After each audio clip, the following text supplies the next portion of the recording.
All right, thanks a lot, Patrick. I'm Steve White here with Tiffany Blackman, Jeff Chadiha, and Mike Silver. You saw that list of the great Hall of Famers. That doesn't even include some of the coaches who flooded the NFL with players like Eddie Robinson and Jake Gaither and Willie Jeffries.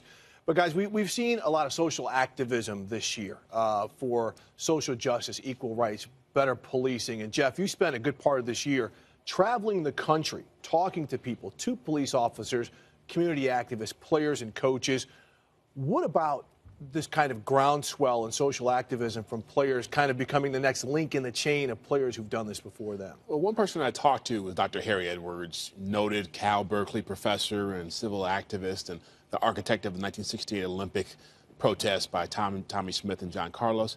He said we're moving into an era where social activism by athletes is going to be bigger than it's ever been before. More athletes are recognizing their power, their voice, their responsibility to speak out on issues, because there's so many things happening, not just police brutality, but just immigration. You talk about race relations. You talk about all these things that in the past, guys who were making a ton of money did not feel compelled to talk up because they were sacrificing endorsements or their image. Now guys understand that, hey, we have to say something because we have the platform. Yeah, it's about using your platform and the way that you want to use it, the way you want to try to get your message across. I know for what happened with Colin Kaepernick, and we talked about it there in Charlotte too, but we've been seeing players not just do the action on the field, but they're taking action, off the field. These guys, Doug Baldwin in Seattle, and then you look down in Miami with Kenny Stills there. They're getting together with law enforcement and community members to try to bridge that gap, to try to gain a better understanding so each side can see where one another is coming from.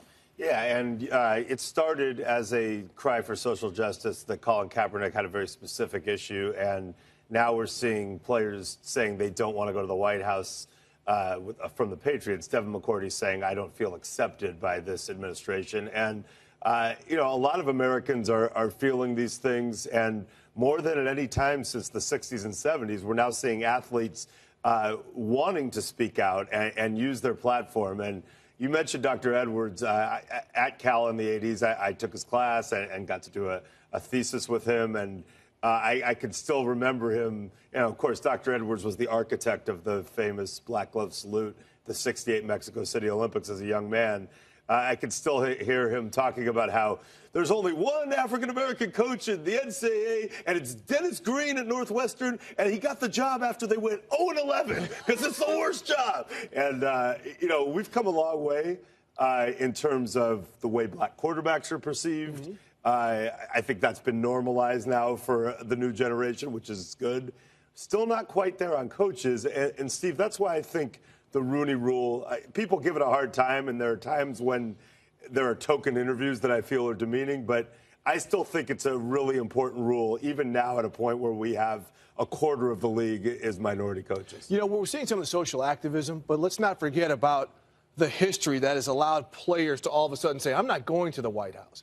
I spoke to Doug Williams earlier this week, and Doug, 29 years ago, stood next to Ronald Reagan as they were celebrated in the White House. And I asked, Doug, how did you feel then? He said, heck, I was so thrilled. I leaned over to President Reagan and said, boy, this is a long way from Zachary, Louisiana. So this is a situation, where there has been progress. And you see some of these guys do certain things. But this is where NFL 360 is about to turn to NFL 100 right here. Okay? Okay. All right. The NFL Network and a lot of people are going to feel really good about celebrating Black History Month. And we don't bring up Doug Williams' name unless it's Black History Month.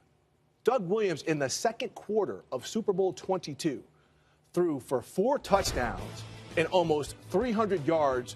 And put that in comparison to what Tom Brady just did in that great fourth quarter of this great Super Bowl.